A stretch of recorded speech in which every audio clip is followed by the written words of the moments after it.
Good day, I'm Andrea Chisholm and this is your JIS News for Monday, February 22. Government is better able to control the spread of mosquito-borne diseases and give adequate treatment to those affected.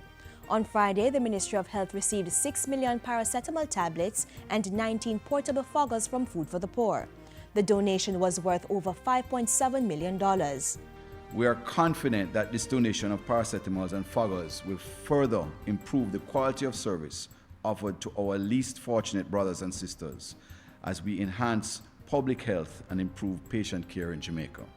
I want to point out that paracetamol is used as one of the main symptomatic treatment interventions for not only the Zika virus but chikungunya and dengue, as well as influenza or the flu, and hence this donation is timely.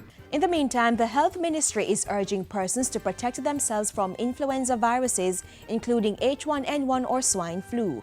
We are therefore encouraging persons to be extra careful during this season and to ensure that all precautionary measures are being observed, such as proper hand washing and proper cough etiquette.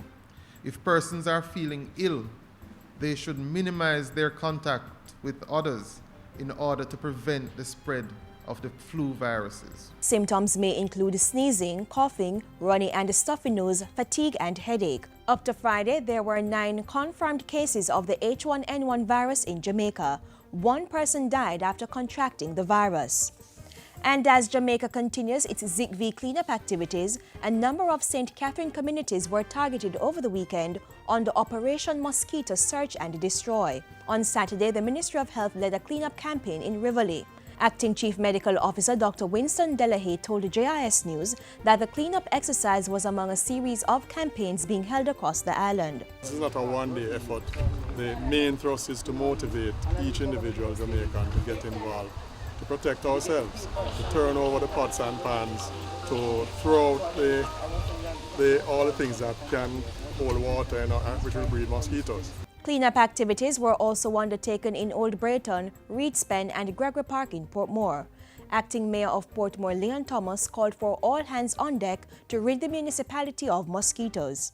I am calling on the community at large in Portmore, all community, to play their part to make certain that we get rid of the breeding site in and around the houses, including open lots. Portmore residents can call 740-744022 for assistance in collecting their garbage. In other news, security personnel and election day workers went to the polls today. Voting went smoothly for the most part at the 282 polling stations. 39,108 special services electors were eligible to vote. Election day workers account for close to 26,500 of that total. Director of Elections Orit Fisher said all but 1 polling station opened at the scheduled 8 o'clock start time. The polls for the security personnel and election day workers closed at 4 p.m. The remainder of Jamaicans will vote on Thursday, February 25. Polling stations on that day will open from 7 a.m. to 5 p.m. And 13 additional candidates have signed the Political Code of Conduct to govern their actions during the election period.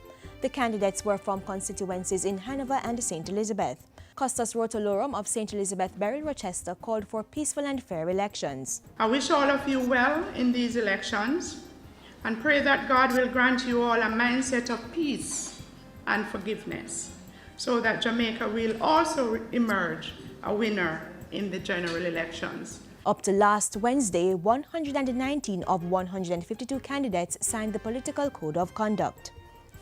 And finally, the Tourism Ministry has provided $48 million to fund developments in Treasure Beach, St. Elizabeth. Portfolio Minister Dr. Wickham McNeil says $28 million will be used to undertake road repairs, while the remaining $20 million will provide loans for operators of properties and attractions that are licensed by the Jamaica Tourist Board. Last year we had the privilege of passing the community tourism policy.